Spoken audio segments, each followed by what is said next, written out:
కుంభమేళాలో పూసలు అమ్ముతూ సాధారణ జీవితం గడిపిన ఓ అమ్మాయి ఒక్కసారిగా సోషల్ మీడియాలో స్టార్గా మారింది.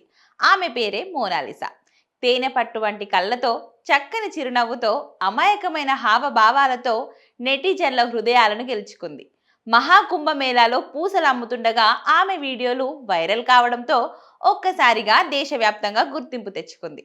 మధ్యప్రదేశ్కు చెందిన మోనాలిసా తన కుటుంబంతో కలిసి మహాకుంభమేళకు వెళ్లి పూసల దండలు అమ్ముతుండగా కొందరు వ్యక్తులు ఆమెను వీడియో తీయడంతో ఆ వీడియో నెట్టింట వైరల్గా మారింది. ఆ క్షణం మోనాలిసా జీవితం మారిపోయింది. ఆమె అందం చూసి నెటిజన్లు ఫిదా అయ్యారు. వైరల్ అయిన కొద్ది రోజులకే బాలీవుడ్ దర్శకుడు సనోజ్ మిశ్రా మోనాలిసాను గుర్తించి తన సినిమాలో హీరోయిన్గా అవకాశం ఇచ్చారు.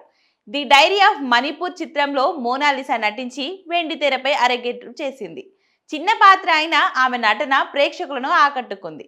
తాజాగా మోనాలిసా తెలుగు సినిమా రంగంలోకి అడుగుపెట్టబోతుంది. ఆమె లైఫ్ అనే పాన్ ఇండియా చిత్రంలో హీరోయిన్గా నటిస్తుంది. క్రష్, ఇట్స్ ఓకే గురు సినిమాలతో గుర్తింపు తెచ్చుకున్న హీరో చరణ్ సాయి సరసన మోనాలిసా నటించబోతుంది.